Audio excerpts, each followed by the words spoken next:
What's up, everyone? Welcome to another episode of the Digital and Social Media Sports Podcast. Fantastic show for you guys today. Thank you so much for downloading and listening. I am your trusty host, Neil Horowitz. You can find me on Twitter at NJH287, on LinkedIn as well, where I post more content and would love to see you. The website is dsmsports.net, where there's more episodes and content. And, of course, check out the podcast, subscribe on your preferred podcast platform. Perfect show for you guys today. This was such a good conversation, a great interview, full of insights, inspiration. We get to dive into a little bit of the gambling space. As my guest today on the podcast is Vic Chokshi. He is the senior editor of gambling for Fox Sports and has a great background. And what a perfect time to be talking about gambling. I'm going to date this podcast a little bit and say that March Madness is coming up. The brackets are revealed, and we'll see who wins this crazy big dance. And there should be more gambling than ever. You know, every gambling number seems to be continuing to go up as more states come on board in this new era for sports gambling in the U.S., and it only continues to grow. And we're going to learn a lot about it, where it's going, where it is right now from Vic. So stick around for that because you're really going to enjoy that interview. But first, this episode's helpful tool. This episode's helpful tool very much relates to our podcast. I wanted to find something that was right on par. And this episode's helpful tool is called oddschecker.com. And it's really more speaking to the power of curation. So oddschecker.com, as you'll hear Vic talk about, there is a lot of competition among the various betting platforms out there in the U.S. Trying to win all the deposits, all the bets from gamblers and potential gamblers, whether it's a new promotion here or there, or different lines that you're betting, or they're going to match you, or give you some really great bet that's an easy win. All these different ways to really look at these different platforms. And you know, the sharps tend to look at which has the best lines, certainly. Others will look for the best promotion. And oddschecker.com seeks to curate all that in one place. It gives you, what the lines are for a given game for FanDuel, for DraftKings, for whatever else it may be. What the boosts are for new customers, for existing customers at that time, or existing bettors, I should say. So it's a pretty neat little site. Probably only useful if you're really one that wants to jump between platforms to get the latest promotion or get the best line for your wager. But again, it just more speaks to the power of curation. When there's a new opportunity in the space and there's a lot of options, a lot of different takes and angles for users, for fans to consider, that is a recipe for curation. And we're starting to see, newsletters, of course, are continuing to grow, and as everyone gets a new newsletter and seeking to curate the best news of the day. Curating talent. We have looking at a platform like Gondola, which is curating creative talent in the greater sports and social space. So it's a really interesting way to look at a framework, a platform that certainly teams and leagues can play a role in too, helping to curate throughout the noise of a given topic area or area of interest. So that's just a helpful tool, something certainly worth checking out, especially after listening to this episode. You want to see kind of different, strategies, you could say, tactics that these platforms have to try to win new users and retain users as well. So check it out. It's called oddschecker.com. But more importantly, stick around because you're going to really like this interview with Vic Chokshi of Fox Sports. Back with today's guest, and I am so excited. I feel like I've known him for a while, and we're just already having a good chat offline, so we decided to hit record, and you guys are going to hear the rest of it now. I'm joined today on the podcast by Vic Chokshi. He is the senior editor of gambling for Fox Sports. And welcome to the podcast today, Vic. I'm excited to be here. Thanks for having me on, Neil. So psyched to pick your brain. It's always a good time of year to talk sports gambling, but especially right now as not to date the show, but we're in the midst of March Madness, and we're all thinking about getting our brackets ready, among other things. So we're going to have a lot to try to chat about today. But first, before we get into the meat of our discussion, we want to hear about you. You have a really straight up inspiring background, and how you got to where you are today. So tell us about your career path, how you came up, and any tips for folks that want to do what you do. Yeah, no, thank you for the kind words, man. It's definitely been an quote unquote interesting career arc, as my wife likes to call it. But, I went to Marquette University, graduated with an IT degree, and went the IT route, did that for about 8 years. During that time, I lost my parents. I was pretty young. And so it was obviously tough. I was an only kid and just kind of got burnt out at that IT job. Thought, hey, life is short. Let me try to do something else. And just, kind of having a moment, a crisis, whatever you want to call it. I was a young kid by myself. And so a friend of mine had a business idea. We kind of jumped into that and I did the whole entrepreneur thing. So did that for 6 years. In that time span, I ended up getting married, having a kid. And once that happens, your whole perspective on life changes again, right? And Yeah. so it was great. I learned a lot, made some good money, but I was also 36 at the time. So, having a midlife crisis again. And Mhm. so it was at that time where my wife pushed me and she was like, why don't you do something that you love? And for me, that's sports. It's always been sports. I grew up playing sports, coaching sports. I didn't grow up in the best part of the city, so it really helped me in life just to stay out of trouble. And then with Mhm. all the stuff happened with my parents, it actually gave me support and a foundation. And my teammates were kind of like my family, and people were there for me. So it's a very important thing to me, and that's when I decided to try to work in sports. And kind of just going back a little bit, I had started my own blog during the time, and Yeah. so when was doing my own business. As you know, I started a blog called Doc Squad Sports, and it was just for fun. I'm a big Chicago sports fan, and the Bulls had drafted Derrick Rose in 2008, and yeah, I've been watching him play since he was in high school, and I knew that kid was going to be special. And so, what better time to start a blog than when the Bulls drafted one of the best players ever, right? Yeah. So it was a nice little tipping point where I just started blogging, putting my thoughts out there. Didn't really even know what I was doing, but it was fun to just kind of start putting things out there. And through that, I met a lot of really cool people. So Mhm. fast forward again back to where I was in the storyline. But when I was having this midlife crisis, I decided to just kind of email, tweet, hit up people on LinkedIn, connect with people I had met in the past to just figure out how I could get my foot in the door when it comes to sports, right? And Yeah. as you know, and I know, and a lot of people know, it's a lot harder than it kind of looks, right? For being such a big industry, there's not a lot of turnover. You have to most of the time know someone to kind of give you your break Yeah. because it is awesome working in the space, right? So, I hit up all 500 people. I made a list. I still have this list, which is crazy, but 5 to 6 people wrote me back, and it was pretty amazing. But all 5 or 6 of those people, I had connected with on either Twitter or through my blogging days, and all 5 or 6 of those people were actually bigwigs and just really nice people that realized that they had been there sometime in their life, right? So they hit me back and they started hear my story, and we just stayed in touch. And each of those people found different ways to eventually find me work. So, whether it was freelancing or whether it was just doing a project on the side. So that's kind of how I got my foot in the door when it came Yeah. to sports. So one of those guys is Jason McIntyre, who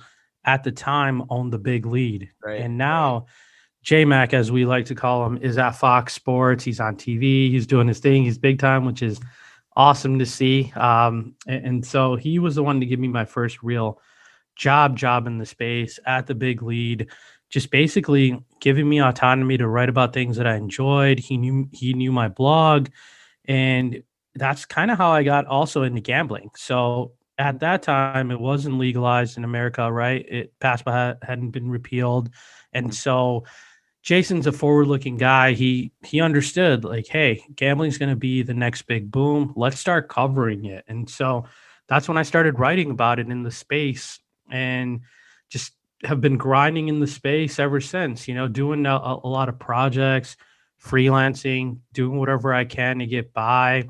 And one thing led to another, and then I got a full-time job at Odyssey, which Mhm. was really cool because they were doing their gambling initiative, right? Because everybody wanted to get into gambling, and this was about 2 years ago. And then the opportunity came along at Fox last year because of Jason, which is great. But he remembered the work that I put in at the Big Lead.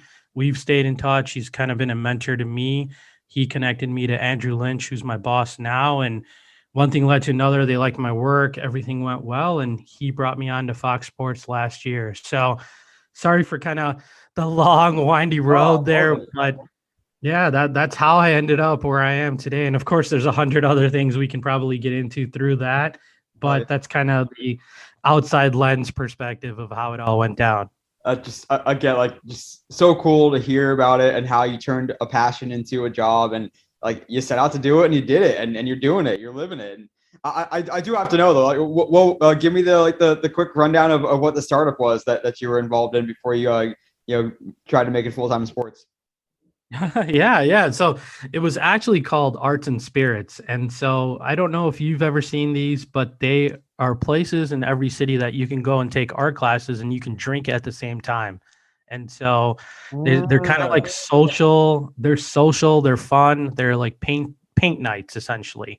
And so we had a brick and mortar in Bucktown in Chicago, which is a really nice area. And it did extremely well when we first started because there wasn't anything else out there like that. Mhm. And then a couple years went by, and of course, it was such a good idea. There's nothing proprietary about it, unfortunately. And Mhm. so the idea just kind of got saturated a little bit, right? So stores started opening up in every pocket of Chicago and the burbs, and we lost Mhm. a lot of business that way. And we were still doing well, but both me and my partner at the time ended up getting married, having kids, and when you're working nights and weekends, is it worth kind of the sacrifice if you're not making any money, right? And so that was kind of our 6 years, which was terrific. We also started a online platform, which is still going. It's called Painting to Go, so people can actually order the paint night at home and do it at home with some instructions online, which is pretty cool. So just another fun concept twist off of that. But yeah, I was in the paint business, which was very different for me. But I will say I learned a lot, and I made some great memories, and it was definitely great times. Definitely some valuable experience. Well, okay. I promise we'll get into more relevant stuff. But are you a decent painter? Can you whip up a masterpiece? You know what's funny, man? I was horrendous, and now I can literally, yes, I can mix colors. I can whip up a masterpiece. I can even show you probably if we meet at San Diego, we can whip up a Van Gogh painting for sure. Hell yeah, that'd be amazing. No, I imagine there's probably some people that go and they're like, it looks so good when I did it, but it's like, okay, well, you also had like a couple glasses of wine by that point. So Exactly. That's the whole thing, man. It was supposed to be more about having fun than it is trying to become an artist overnight, right? And totally. so that's why the concept did so well, is because I think most people realize that, and it's a great spot for like dates and baby showers and bachelorette parties. So it was definitely a lot of fun. And you're right, it was a great learning experience. I learned how to manage people. Mhm. When you own a business, you do everything from running the books to marketing to social media, which is where I learned a lot actually, because that was the tipping point of social media when I had this Yeah. business. Just learning how Twitter works, how Facebook works, how ads work, which was really, really cool. So got that valuable experience. But yeah, when you own a business, you have to do everything from marketing to cleaning the toilets, right? So you work hard, it's a grind, but I wouldn't change anything from that experience for sure. No, totally.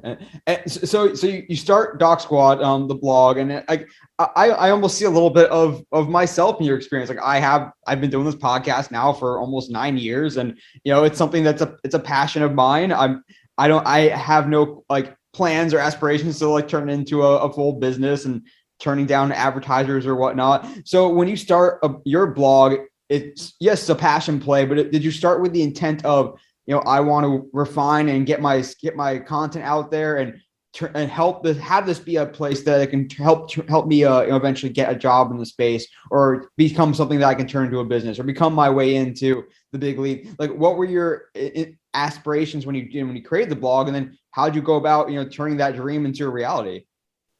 Yeah, it's crazy because when I first started, it was not about any of that. It was more literally to just put my thoughts out there Mhm. about the Bulls and Chicago sports, right? And it was fun because Twitter was just getting started, and it was just cool to have a little bit of a Chicago following and start meeting people, and just basically that's how I started. It was just purely out of love of the game and just Yeah. out of love for Chicago sports. And of course, that morphed a little bit where time is probably the most important thing in life, right? And now that I'm older, I really do think that and believe in that. And so when you start getting a little older and your responsibilities or life changes, for me, that was marriage, and then it was having kids. It's like, is it worth the time? And then basically you're like, hey, how can I maybe make some money off of this? And Yeah. so you start reaching out to some advertisers and so I had very simple blog. It was on Blogger, right? Which was like just like WordPress, and then started getting some local advertising money. So which was nice. And then that started helping me. And once I started getting a following and meeting people and going to some of these, I don't know if you know this because you are still a little young, but there was this amazing conference called Blogs with Balls. Yeah, And totally. so Dom P and some, just some great people. They would put together really cool events in different states. And there was one in Chicago. And honestly, that's where I met like Jason McIntyre. That's where I met a lot of people in the industry. And they were the ones actually giving me some props and saying, "Hey, we noticed some of your work," which made me feel amazing. And that's maybe when I had a little bit of a light bulb where I was like, Wow. "Hey, other people are actually reading some of this. I should, one, start putting more time into it, two, just be a better writer and making sure," because it honestly started as a passion project where I'm just spitting stuff off like on Yeah. Twitter, right? And so that kind of changed my mindset a little bit. And that's when I realized, well, maybe this can help me get a job in the future. And so I'm going to start clipping some of my best stuff, right? And just started making me put a little bit more effort into it. But yeah, that's pretty much how the evolution of the blog went. And then unfortunately, once I had my second kiddo and got a real job in the space, I ended up just kind of shutting down the doors to the blog, Mhm. if that makes sense. But I do relish those days, and it was so much fun. And it was cool to just be at a bar in Chicago, and a random kid would come up to me and be like, "You're Doc Squad."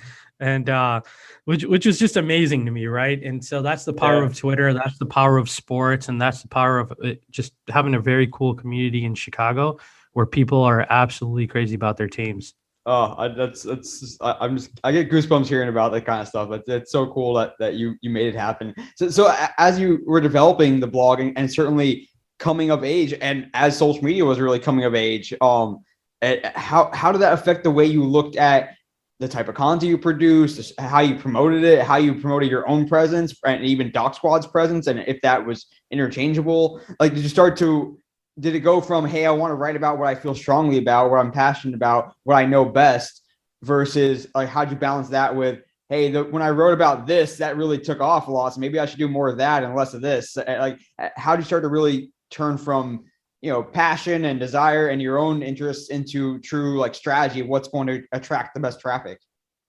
Yeah, you hit it on the head right there. Social media changed the game, and I actually realized that in two ways. It was one with my blog, and then two with my business. So when I would post something, I would then spit it off on Twitter. I would post it on my own Facebook, and just the interactions that I got, just the traffic numbers and how they went up. I was like, this is pretty amazing, and it's free. This is before paid advertising on any of these Yeah. platforms, right? And so Before Facebook organic reach became like yeah, yes. non-existent.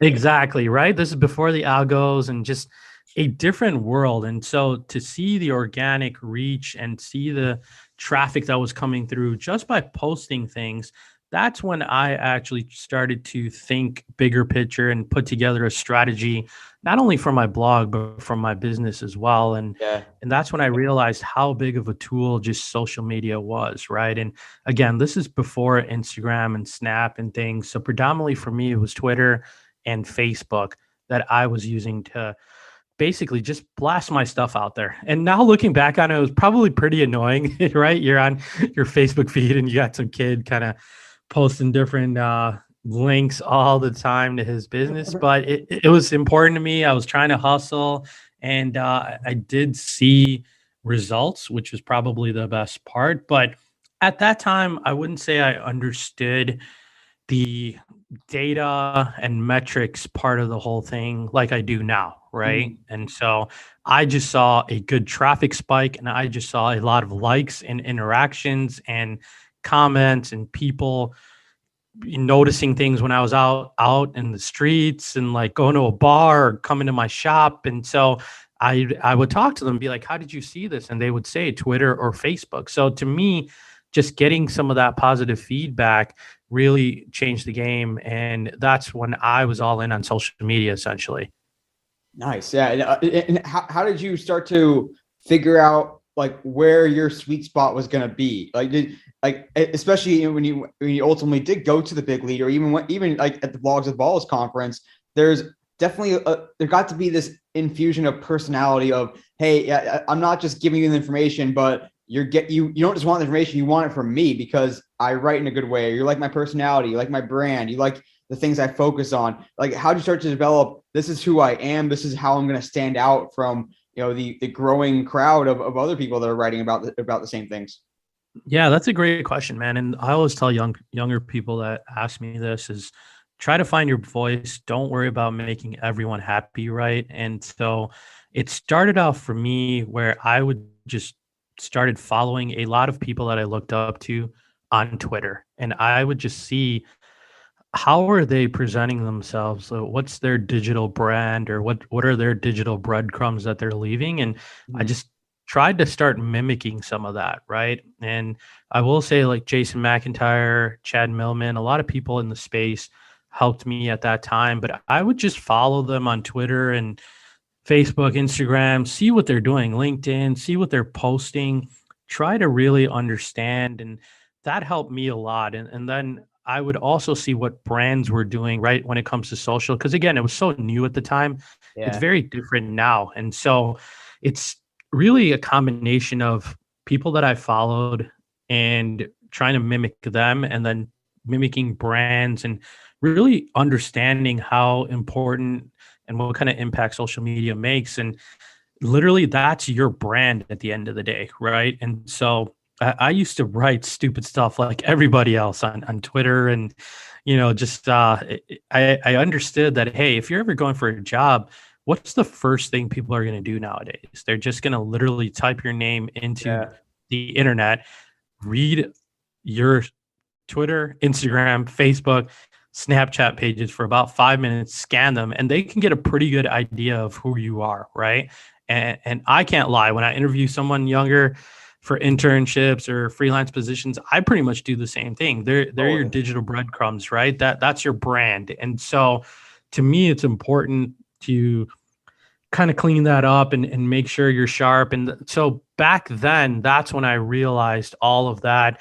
But it wasn't just me miraculously like coming up with it. I was lucky. I had good people helping me, guiding me, telling me some of those things. And so that's what I always like to pass on to some younger people nowadays. But it was just basically trying to mimic things that I saw on Twitter from people that I looked up to.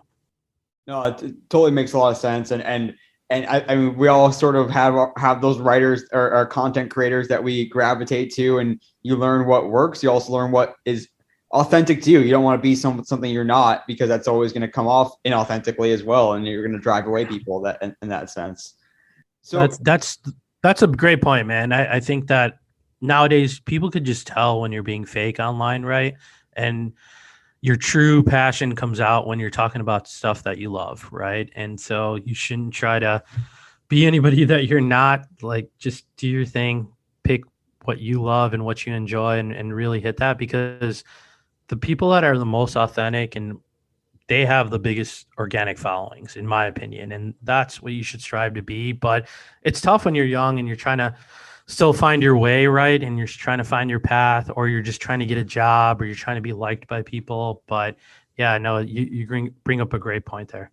yeah, there's definitely room for everyone to be themselves, and not everyone has to be snarky if they don't want if they don't want to be. Not everyone has to dunk on everyone if they don't want to, or whatever it might be. In different areas of interest they may dive into too, like X and O's versus the clutch gene and things of that nature as well, for sure. I want to talk a little bit about how you saw the space start, because you were at this, not ground level by any means, but certainly earlier days for social. I mean, and I'm almost probably just as old as you, just about. And looking back and remembering the days when quote tweet actually meant really quote tweeting, or putting your art, putting the RT in there and then writing behind it, or even MT for the modified tweet, which is like ridiculous that it actually existed. So as stuff started Yeah. to evolve, and like photos became a part of it, and videos, then live videos and stories, and podcasts, even what we're doing right now. Like, did you start to think, okay, does Doc Squad need to get into there, or hey, what I'm best at. Let me go all in on that. Like almost like so. How did you look at your own skills and your own aspirations, and also like a little follow up, I guess, of if you were starting Doc Squad today, what would that look like? Yeah, dude, those are some amazing memories. First of all, you got me feeling nostalgic of how Twitter was and how Facebook even was. So that's great. No, I didn't think about all of that at the time. To me, I enjoyed writing, and so that was kind of my thing. That fit well.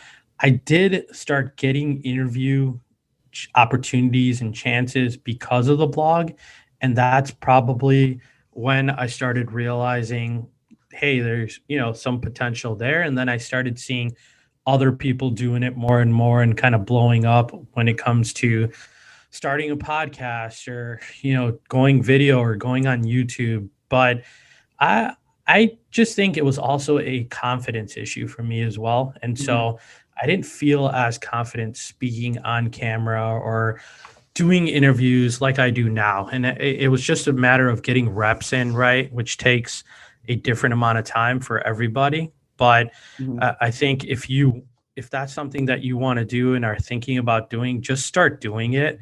And you everybody needs the reps, no matter who you are or how good you are or how talented of a person you are. You just need to start getting those reps down, right? So it wasn't until 2020 when COVID started that I actually started my own podcast, just Mhm. because I wanted to add that skill set. But during those Doc Squad days, no, I didn't think about podcasting or anything like that. I just kind of stuck to my lane, which was writing, because that's what I enjoyed and that's what I feel like I knew as well. And Yeah. so that was one of the biggest reasons, and honestly just being scared a little bit. And so if I started now, I would definitely go digital, right? And Mhm. just a whole array of not only writing, but doing podcasting, doing videos, doing interviews, putting it out on YouTube, just trying to build your brand as soon as possible, because I do think that there's still a lack of good talent in the space.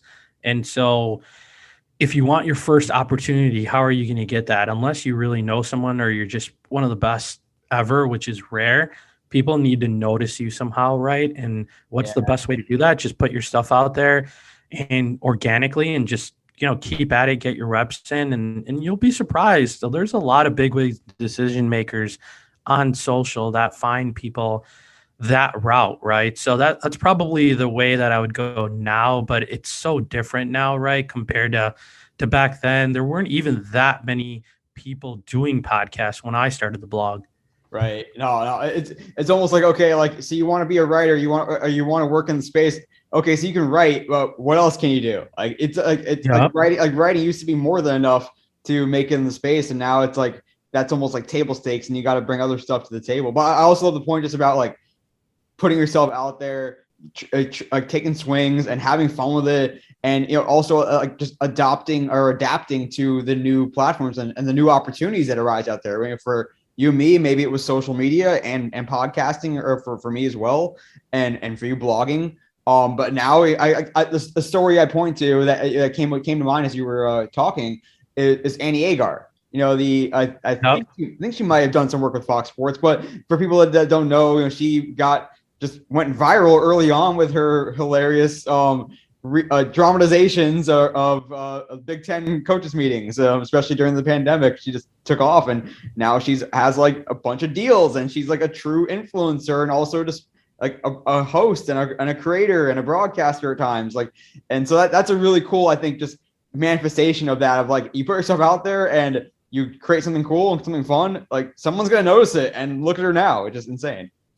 Exactly, man. And this is the best time to do it. This whole content creator economy, right? In a way, or whatever you want to call it. But there's this just a whole new opportunity thanks to social media, content creation, and you nailed it, man. And that's what it's all about. Just putting yourself out there, getting the reps in, refining your work, getting better. Of course, you got to network. I think the other big thing is just having good relationships, right? And really treating people well, whether you're interacting with randoms on Twitter or you meet them in real life, like just don't be I don't know if I could swear on your podcast or Oh, not, but just like don't be an a-hole to people in general, right? Because it's such a small industry. No, you just never know. And again, I always go back to the 5 or 6 people that wrote me back when I wanted a job, and how all I did was tell them my story was nice, came across as a nice guy, and stayed in touch with people.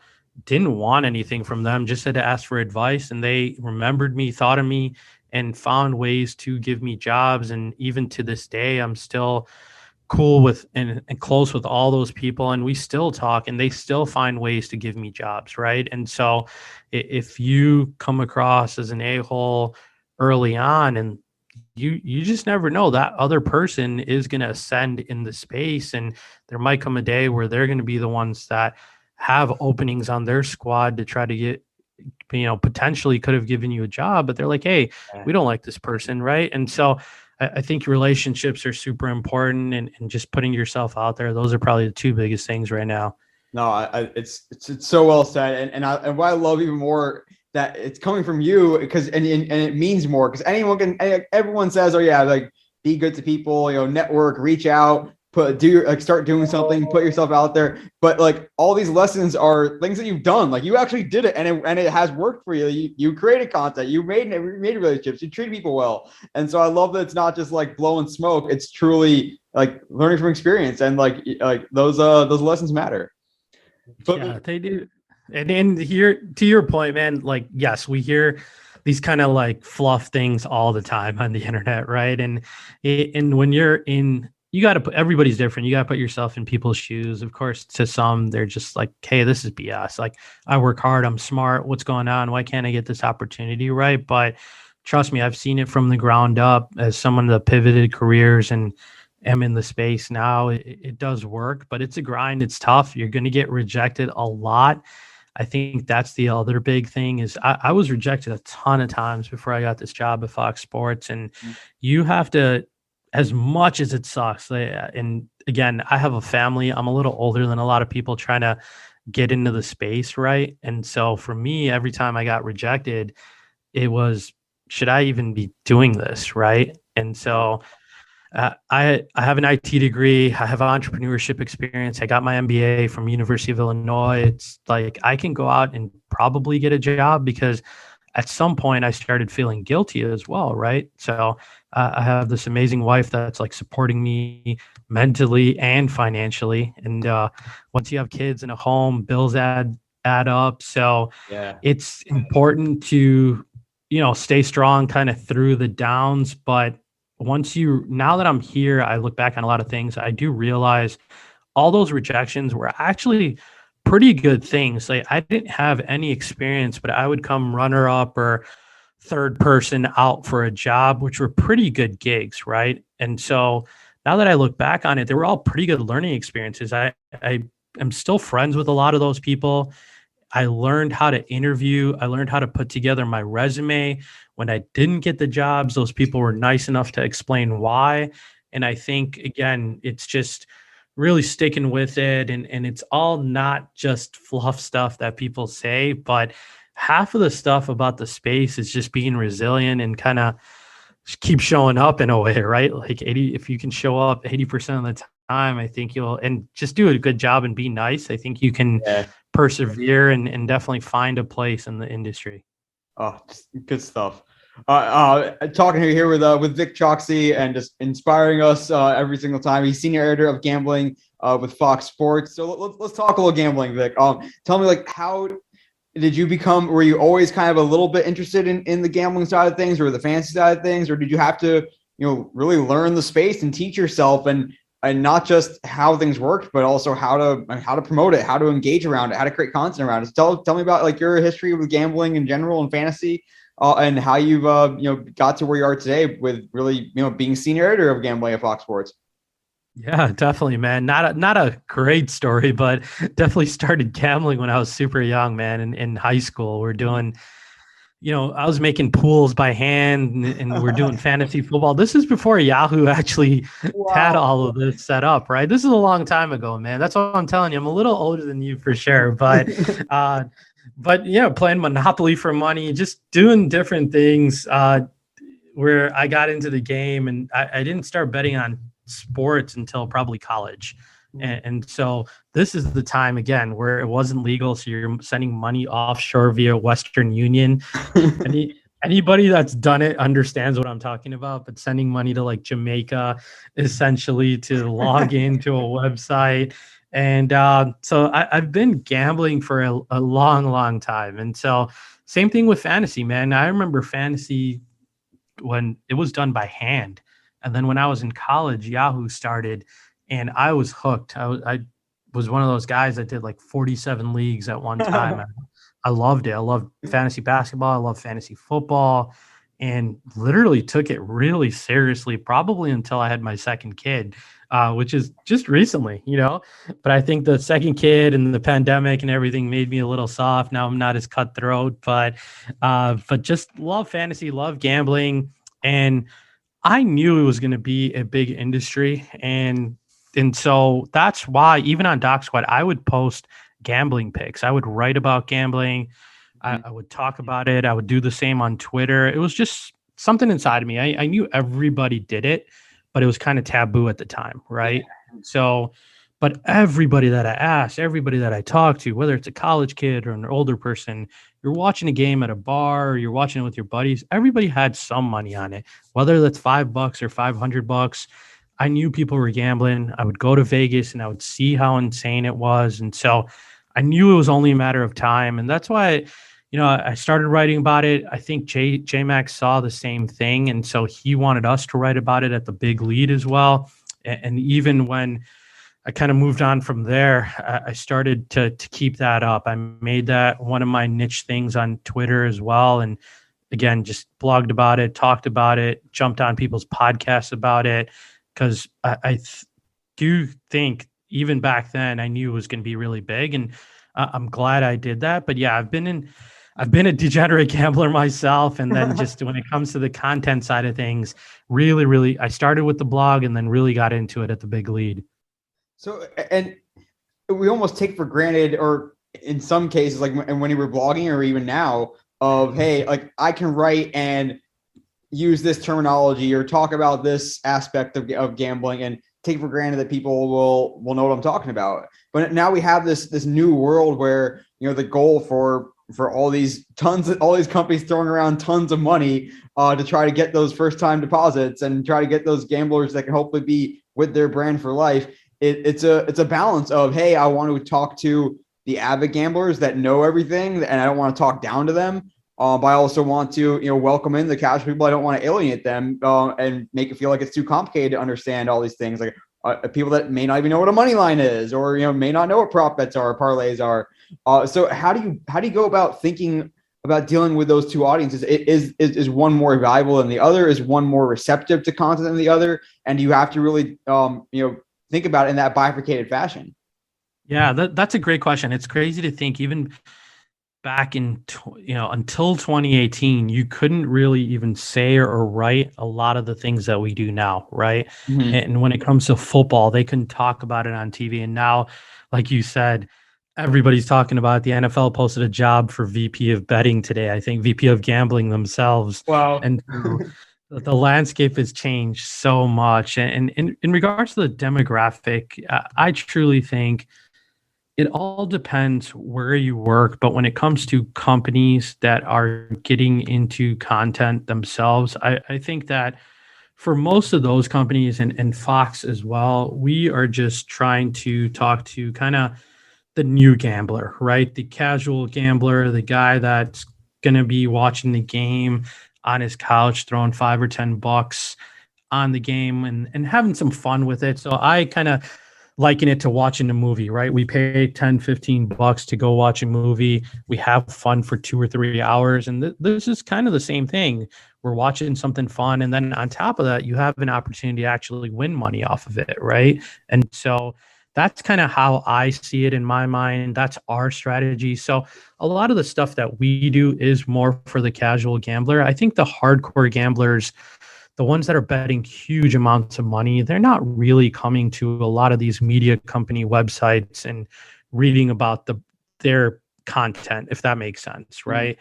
They have algorithms and they're professionals and they're betting on this and they're making their livelihood is at stake. This is their job essentially, right? Mhm. And so that's kind of a whole different demographic. Now it will be interesting to see how the space goes in the next few years. I think the biggest thing that we're seeing with sports books or media companies or anyone is stickiness, right? Especially when it comes to these sports books. I think there's no brand loyalty. It's whoever has the best promo or, Yeah. the best boost for today. That's what at least my buddies who are casual bettors, that's what they do. So they in Illinois, we have, now we have like 8, but I think at the beginning it was just DraftKings, FanDuel, Bet Rivers. And on that day, whoever had the best promo, that's who they would bet with, right? And so Mhm. it'll be interesting to see. And same thing with media companies. There's so many companies trying to get into the space, but not everyone's going to last, right? There's a lot of companies are going to Totally. burn out. And so I do think in a couple of years, you're probably going to just see a great consolidation. And I think that's already began.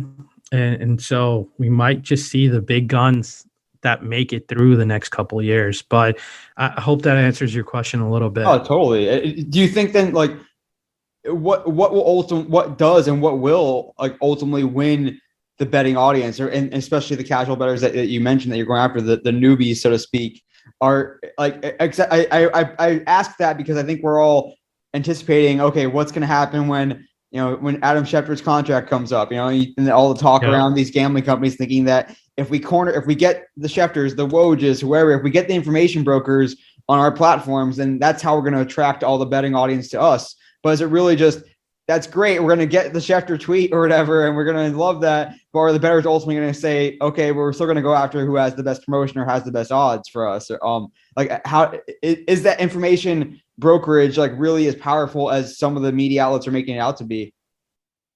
Yeah, it's a great question. I think two things. One, the people that last to me are going to be either the ones that build the best community, that have the best way of having fun, which Barstool I think does really well, right? They have a really intense community. Whether you love or hate Barstool, their followers ride or die with their personalities. And it's because they've built kind of this family community where people ride and lose bets together, right? Or they win together. And so I think companies like that will do well and stick around. And then I do think Fox and you're seeing ESPN, they're going to ramp up pretty soon getting into the gambling space. But those two have differentiators because they have TV rights, right? Yeah. And you'll have the ability to stream on an app while also placing live betting or micro bets or whatever you want to call it. But you'll be able to wager while you're watching these games on their apps. So I think that gives them a big leg up. And then DraftKings and FanDuel have built a pretty strong user base. So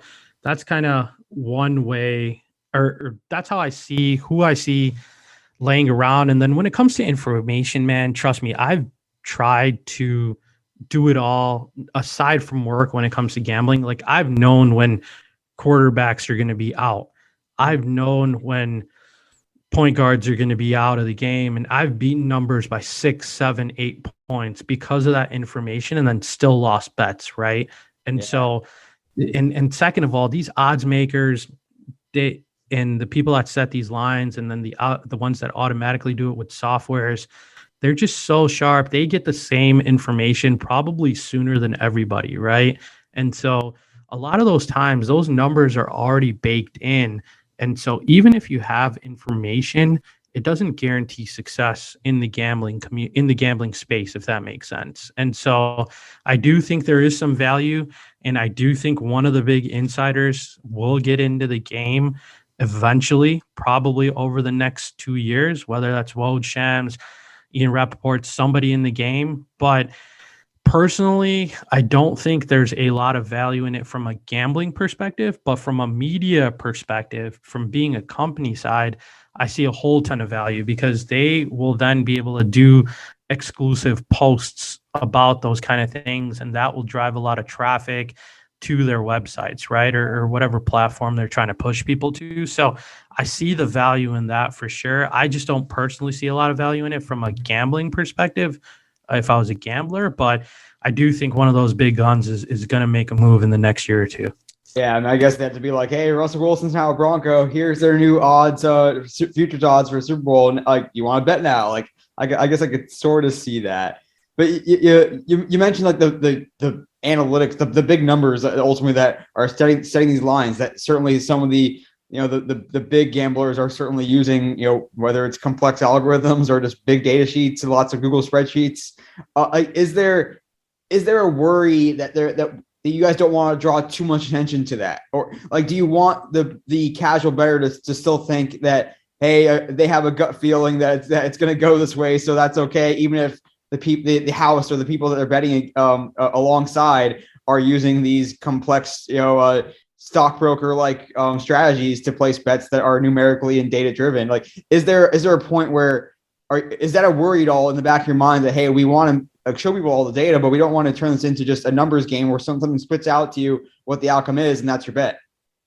It is. I think every company has their own strategy with that. For us, at least at Fox, at least now, is just catering more to the casual bettor, catering more to people that are new to the game, making sure that they have fun, making sure they understand gambling, what the lingo is, and not worrying too much about kind of the algorithms and intense bettors and just the whole professional angle of it. We do cater to that a little bit. We have this great guy, Sammy P, who does weekly articles and gives perspective on what a professional is doing with, say, the Super Bowl, or on what the odds makers think or how they set the lines to just, but for us, it's more about education more than anything. And so it's just making sure that the people that are consuming at least our content are having fun and learning something about the game. And, more than just, hey, go put your car on this or anything like that. Right. So if that makes sense. And even for me, that's what I tell a lot of my buddies, man, trust me, like I've tried to beat the game every single way possible. And I've had some amazing runs and I've had some insane losses, but it's just tough to eventually be profitable long term unless this is your career. But for people just that have jobs and are gambling on the side, just do it for fun. Have some fun. Throw a few bucks, $5-10 on it, whatever you're comfortable with. That allows you to actually have fun while watching the game. That's probably the best advice that I can give. And that's what I always tell my buddies as well. And so now I'm more into like long shots, for example. I'll pick a few teams that I think can win it all so I can get a big return, or I'll pick an MVP, or I like betting on golf because every week you never know, and analytics do help with that. And so that's kind of how I do things, but that would probably be my best advice, is just have fun, educate yourself. And that's what our goal is, at least at our company. But I know it just depends on the strategy of every single, different player in the game right now. What have you been able to learn and see there with Fox Sports so far? Like what content is resonating with that audience? Is it really hitting the way you want it to hit? And whether there's any examples come to mind, or just overall philosophy that you are finding that success with there? Yeah, I think futures bets are probably the new wave right now that everybody's having fun with, right? And it's literally just that you're betting on, say, for me, I like Justin Herbert to win MVP next year, so I'm going to throw $20 on it, and maybe I can win. I'm just making up a number because I haven't looked at it yet, but maybe I can win $500, right? And so when we put out futures articles, those seem to do super well. And we have some great talent. We have J-Mac that writes for us, Jeff Schwartz, former football player, O-lineman, Sammy P. So they will put out their futures bets when it comes to everything. Anytime, say the Super Bowl's over, they'll put out some for next year, right?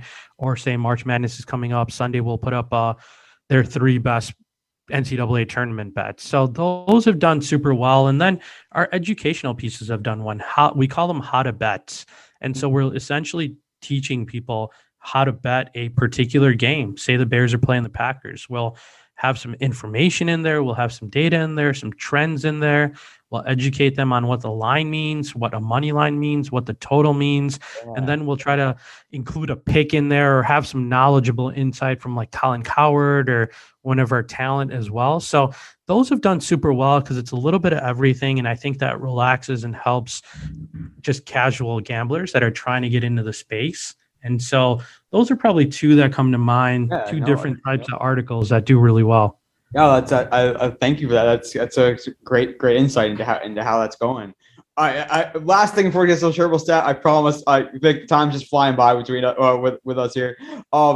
March Madness is coming. It is here. So tell me, like, what does that preparation look like for you guys, like heading into this just crazy season of nonstop gambling talk with everyone having brackets to fill out, and yes, Fox does not have the rights to the games necessarily, but you guys have been putting on games for the entire season in the home of the Big East among others. So what does that preparation look like? How can you we even talked about this a little bit offline. How can you prepare for the unexpected, but prepare for the hopeful drama that we know one shining moment is going to have some great moments in it. So like, how can you be ready for to capitalize?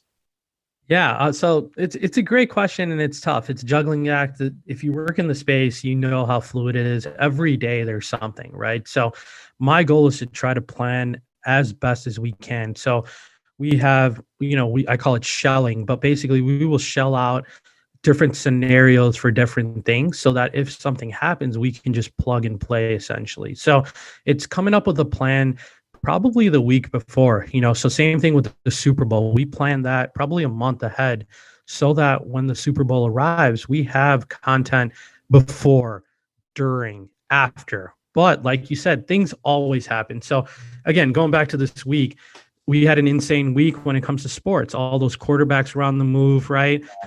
Baseball came back. We had a USFL supplemental draft at Fox, which is a big initiative for us with spring football. So things always happen. So the more you can prepare, the better it is, the less stress it is. And so for me, I like to create templates. We like to have a plan. We like to get the team on board and just make sure we have everything covered. But just again, things happen when you work in the space. That every day things pop up. But we have already discussed, there's going to be buzzer beaters. What do we do if that occurs, right? Yeah. And so we've created shells. So I'm helping more with the editorial side when it comes to this March Madness. So it's more, how fast can we get out stuff on our foxsports.com and our FS1 app, right? Our FS app. So basically it's just a lot of preparation, trying to make sure we have the people, the talent, the art. So that's another thing that goes along with kind of our pieces. We call it the graphics team, and then the odds makers point of view. So there's a lot of different moving parts. So just making sure everybody's on the same page so that when something does happen, we're able to spin it off real quick. Oh, can't wait. It's going to be a lot of fun. And I will say, like, just watching Fox over the years, even prior to your time there as well, they've always done a good job of being ready. Like whether it's like doing memes of pop culture videos or movie videos or scenes or whatever to mimic or make fun of what just happened in a game or in a crazy upset. Like I look forward to seeing it all and thinking of you as we watch all the great buzzer beaters and Cinderella stories and awesome plays to come in the weeks ahead.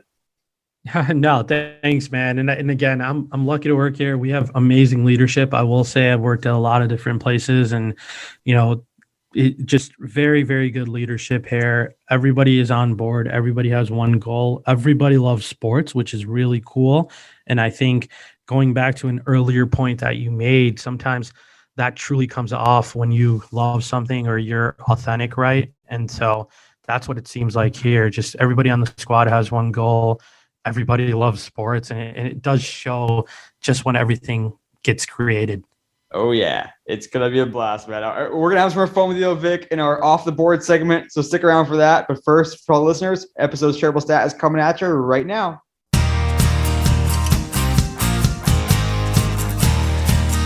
Just fantastic chatting with Vic, who does a great job there as senior editor of gambling for Fox Sports. And you heard about his impressive background, learned a ton from him. We're going to have some more fun with him, though, coming up with our questions that are off the board, to use a betting pun. But first, episode shareable stat. And Central Shareable Stat looks at the social platforms that grew the most between 2020 and 2021 when it comes to sports content consumption. Try to think now, which platforms do you think would have grown the most in that year, 2020 to 2021, in sports content consumption? Well, the answers probably won't surprise you, but maybe they will. At the top of the list is TikTok, which grew 30%.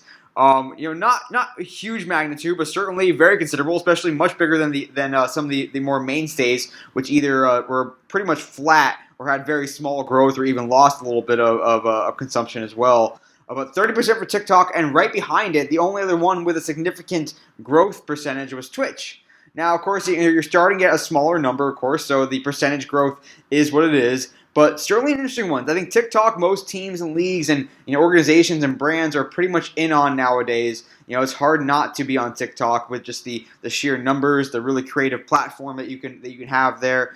But Twitch may be one that not everyone is trying out yet. We've seen a lot of experiments with Twitch. Certainly, the pandemic and all the remote consumption of live games, especially, led to teams and leagues and media outlets really experimenting with Twitch. The growth of alternative broadcasts is certainly very much in that conversation. Most major events now have a Twitch version, it seems like, whether it's an influencer that's hosting it or a different vibe for the game.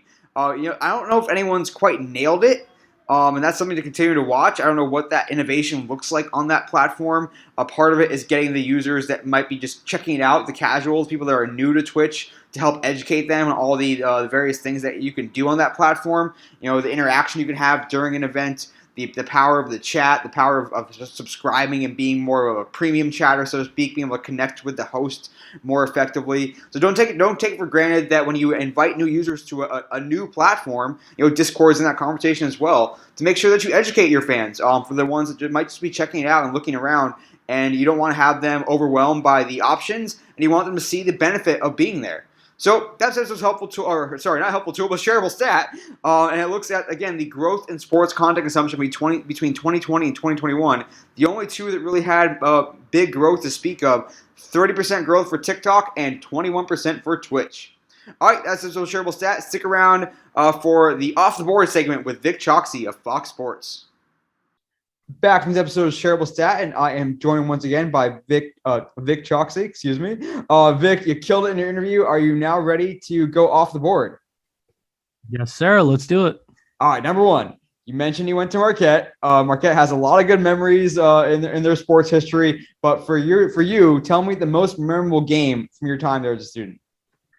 Oh man, I mean, it has to be the most memorable time is definitely our Final Four run. I was a super senior, so for me, that was probably the one of the best years of my life. Just because when I got to Marquette, no one would go to games, and to see them do that was pretty amazing. A particular game, I would say, when Marquette beat Cincinnati with Kenyon Martin. Yeah, this is when we were not good, and so we stormed the court. That was my first time storming the court. I remember Kenyon swatted a ball to like the 20th row. That's how good he was, and so, but we beat him that year. So that's probably my two favorite memories of just sports and being there. I'm just imagining like the day that you found out that Dwayne Wade was going to the Bulls. Like, were you just crying? Like, was that just like the epic like intersection of your passions? It was, man. It was a little like I was a little torn just because I knew that he was on his downside, right? But it was still really, really cool. I would have loved if we got him out of college, of course. But it was just great to see him from his freshman year because I worked at the rec center. And I got to really see him put in the work in the gym because he was ineligible that first semester. And so I knew that kid was going to be really good. I was trying to like hype him up to all my friends. I still remember I'd be like, I saw this kid. He's from Chicago. He's in the gym. This guy's going to be the next big thing. And they would just laugh at me, right? But it's really cool to see how much work he put in and just kind of how he blew up. That's just awesome. Yeah, I remember the that Dwayne Wade commercial that was really cool with the jersey swaps. So like that, I can totally feel you there. Number two, tell me, this is gonna be a really tough one actually. Your favorite piece of content, your favorite post or whatever, from Dr. Spot Sports.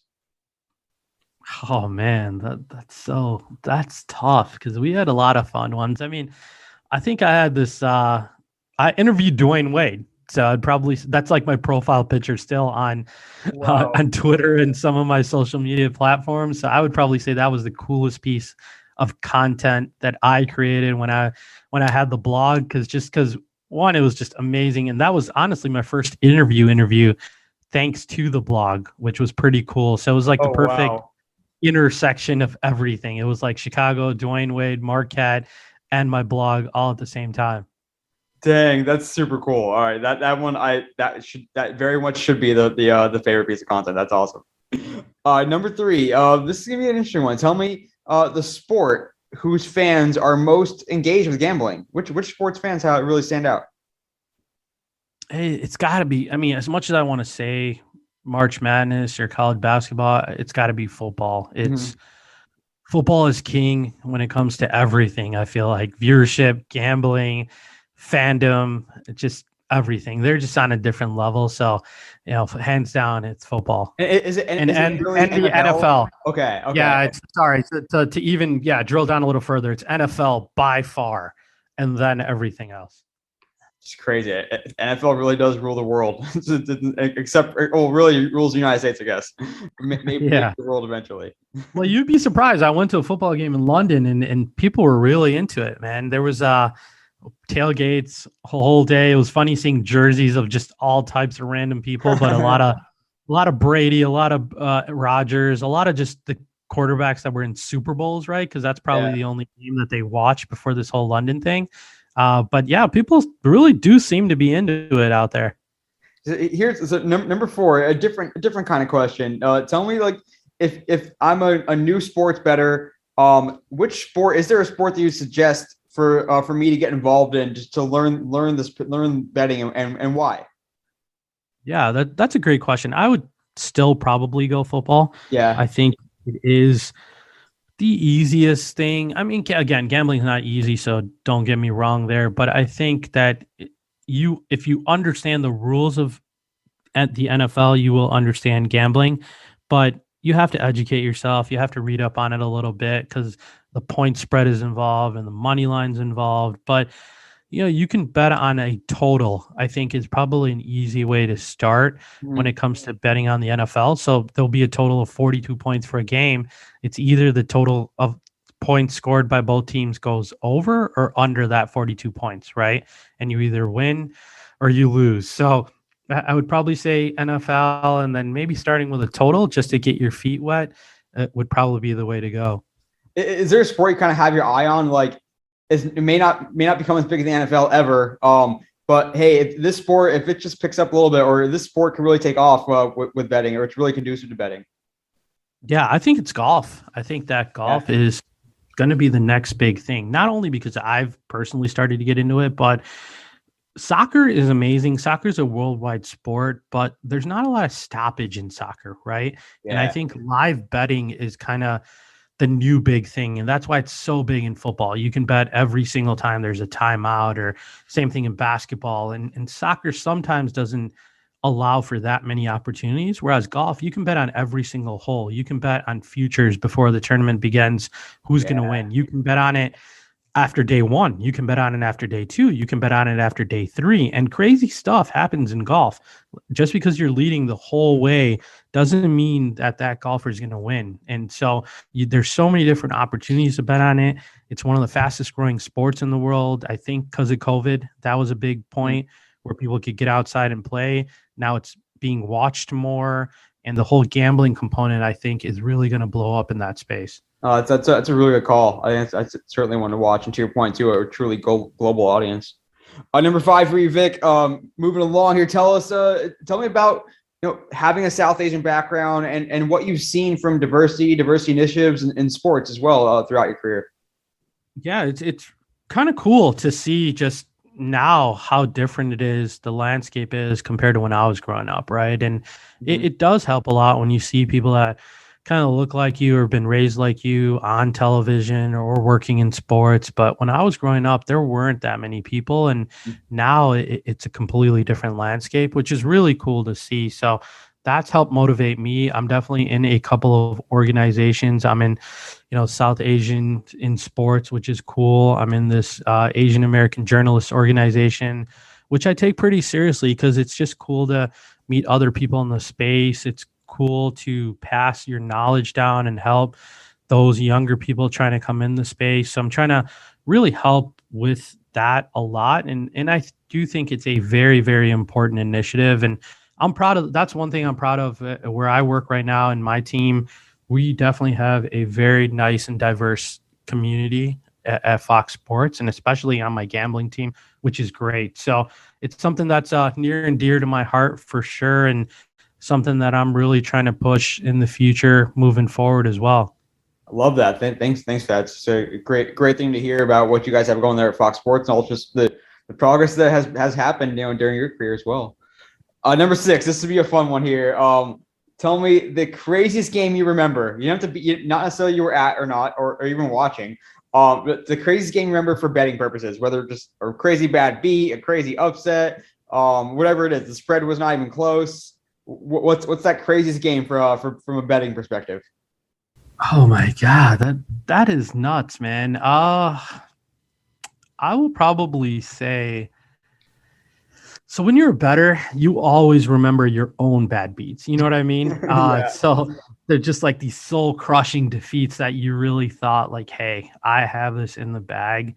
And I was betting a lot of money. And at the time, I remember a Michigan game. It was like Michigan, Ohio State. Let me think real quick.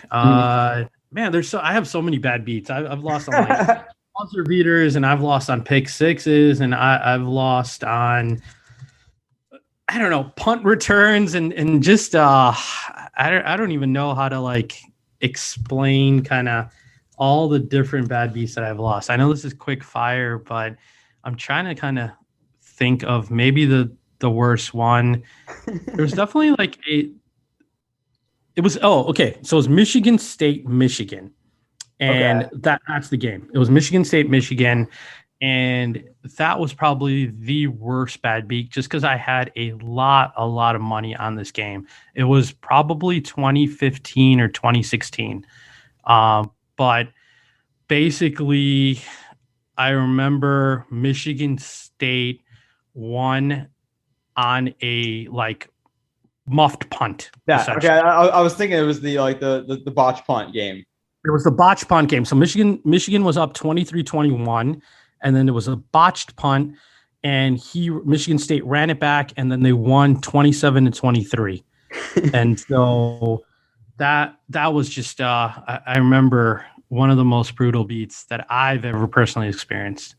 Oh man, that was definitely like the low point of Jim Harbaugh's tenure there. It was that one right there. That's amazing. It's interesting to hear that the bad beats really stick with you more than the big wins. I guess you hear that from coaches too all the time. Like, yeah, they remember the losses more than the wins, and I guess that's very true in sports wagering. Yeah, I think that's anything in life, right? Like something bad happens, you probably remember that more than we just take good things for granted, which is not the best thing to do. But I think that's how life is. And same thing, if someone rubs you the wrong way even once, that's going to be your impression of that person, Yeah, right? sure. So, but yeah, bad beats always stick with gamblers a lot more than normal.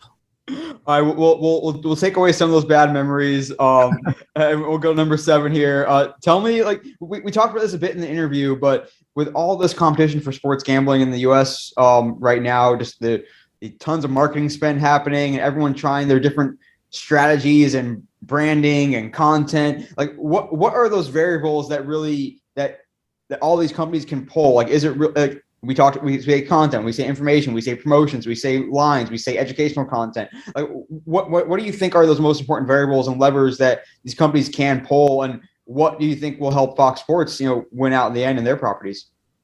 Yeah, I mean, it's tough, man. Money's probably the most important thing Yeah. that rules the world, right? And it's just having the ability to have enough money to initiate strategies and marketing initiatives, and really just being in it for the long haul, I think is going to be one of the biggest things, because there is going to be a consolidation where big guys just gobble up little guys, just like in real life, right? But so just having the power of Fox, I think, is great. It helps us with SEO. It helps drive a lot of traffic to our website and app. It helps get a lot of casual people in the door, especially because their social pages have so many followers, right?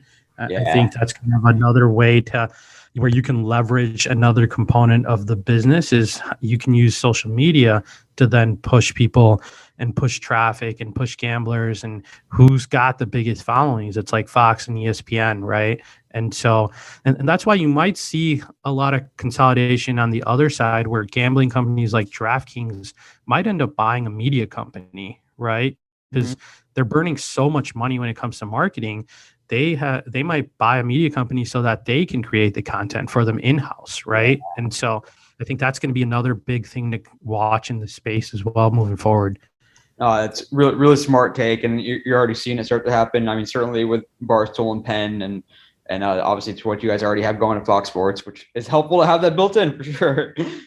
All right, number 8. This is always our favorite question, the food question. So tell me, if I come visit you out there in Chicago, where do we get the best meal? What is the best meal to get, and where are you taking me? Yeah, man, we're going for pizza for sure. So there's three kinds of pizza in Chicago. There's obviously stuffed pizza, there's deep dish, and then there's tavern style as well, which are those little square cut pieces. So, I got a spot in the North Burbs called Barnaby's, which I love for tavern style. There's a place in the city called Art of Pizza that I love for stuffed, and then Pequod's for deep dish. So we're having a little bit of everything, man. If you come out here, and it'll be fun, and that way you get a little taste of all the flavors. I like it. It's like a little mini pizza crawl, or just like that. You get sample the best of too. That's awesome. Exactly. All right. This is completely open ended. You can say you mentioned some ideas for the future already. So tell me your bold or not so bold prediction for the future of sports gambling in the U.S. What is that thing that you think is going to happen, whether it's super bold or not? Oh man, this is crazy. So the craziest thing that I think that's going to happen. So to clarify, the craziest thing that I think is going to happen in the sports betting space in this year coming up, or just in the future? In the future. In the future. Okay. I think that it's just kind of what I've been mentioning a little bit. I think that only 3 or 4 players in the game are going to be left, and we're going to see all of these media companies that are out there either get bought out or just burn out of cash essentially and have to pivot into something new. So that's one big thing. And then second of all, I think what I just said, I really do think DraftKings is going to partner or buy out a media company because of the way that they're just losing so much cash and getting killed on the internet, getting killed on social. In I think it's inevitable for them. So those are probably the 2 biggest things that I can think of for the upcoming future of this industry. Yeah, no, some interesting ones to watch for sure. Yeah, the customer acquisition cost. I saw some ridiculous stat recently. It's like $500 or something like that in some capacities, and it's just insane to think about. Or you can buy this existing media conglomerate and have those customers coming back all organically as well, which is super interesting to watch. But yeah, Exactly. I think we'll see. They have some smart people working for them, right? And all these companies do, and they've done the easy component, like the math of cost per customer acquisition versus lifetime value, 3x, 4x, 5x. Of course, they've done it all, right? But again, I just don't think that unless you can build a community, there's no stickiness in the space right now, and that's where they're pretty much getting killed. And so that's where I do think if they can cut down marketing costs and just create all of that content in-house, that might be the future for them to kind of put them over the top and get back into that profitable wave. I think you're really onto something there too with the idea with community. And I know you mentioned that in our interview as well, but just like everything's becoming really community driven now in a good way. Whether it's NFTs built around community or it's Discord servers that are moving to those. Like it's now's the time to get that feeling of belonging and if you can be the brand that helps bring people together, that's even stronger. And you also mentioned too in the interview that the in-event betting and in-game gambling is certainly something to watch for as latency catches up with stats and all that as well. Definitely. That micro betting in-game stuff is definitely the biggest thing in gambling for the future. There's no, and we've already started seeing it, but every executive, every company, everybody's looking into that. And so is every sports book, right? And so just getting up as many offerings as they can. And then for companies trying to take advantage of that as well. So yeah, you nailed it there, man. That is literally, you'll go to a ball game and people are going to be on their phones betting on the next pitch, I think, when you go to baseball this summer, right? And so, first touchdown, next touchdown, that's definitely the biggest wave that you're going to see moving forward. Definitely something to watch there. All right, last one for you, Vic. This one is probably, I think this is an easy one, but we'll see. Which of these two things will happen first? Will the Bulls win the East, or will Marquette go to a Final Four? Both could happen. Both could happen this year. So you tell me, what's more likely to happen first? Oh man, that's tough. I think that the Bulls winning the East is probably more likely to happen sooner. But since Marquette has Shaka Smart, I truly do believe sometime during his tenure, we will make a Final Four run. So there we go. Okay, so we'll have a Bulls Eastern crown at least. And notice I went with win the East instead of NBA Finals. I went with Final Four instead of National Championship because I wanted to make this pretty tough for you. And I think I accomplished it. So we'll have to watch both teams to see which happens first. But you're hopeful that both will happen in the relative future. Yeah, I think so. I mean, who knows? I'm a homer at the end of the day. That's the only thing I'm not rational about in my whole life is I'm a big data person. But when it comes to Marquette, Chicago sports, that goes out the door, man. So I'll always be optimistic. I'm back on the Bears. I think that they're back, and they're going to be back in 2 years because they're going to have a lot of money and a lot of draft picks. So I'm a homer, man. So yes, I hope that it happens soon. Hell yeah, just throw down those futures bets before every season, and you're going to pay off one of these days. One day. Vic, enjoyed doing the Off the Board segment with you. You kicked ass. Now your chance to take over the podcast before we go and tell us your social media all-star follow. Just tell us who they are, what platform or platforms they're on, and why they're following. Yeah, no, great question, man. I love people in every industry. I think it's important following all types of people. I think it's really important following smart people.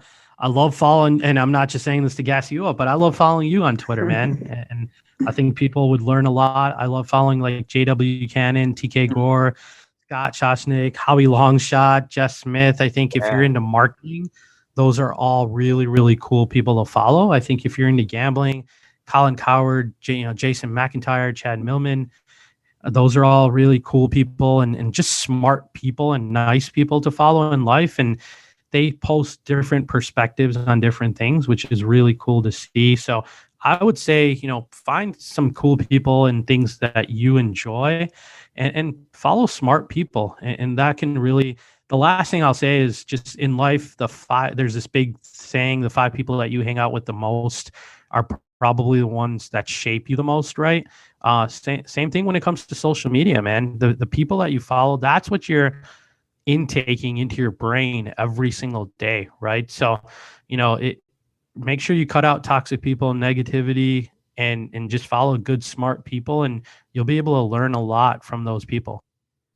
Some great shout-outs there, some great overall tips just in general when it comes to our social media diet, and we'd all be good to follow along with that. And how about you, Vic? Where can we find you as well as all things Fox Sports on digital social media? Where do you want to direct our listeners?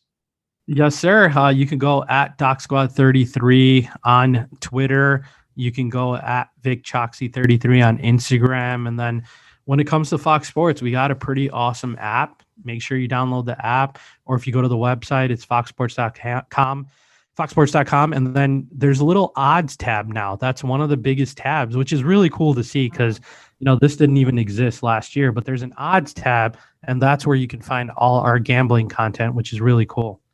So there you go. Check out Vic, check out Fox, an exciting space to be in. And I learned a lot. I got inspired by you today, and I think our listeners really enjoyed the conversation. So thank you so much for coming on, and it was great to chat. No, thanks for having me on, man. And we got to do this again, and I look forward to you coming to Chicago and us grabbing some pizza. Hell yeah, it'll happen. Just so much fun chatting with Vic. Really good guy overall, and you can see he's very knowledgeable, very passionate about the space.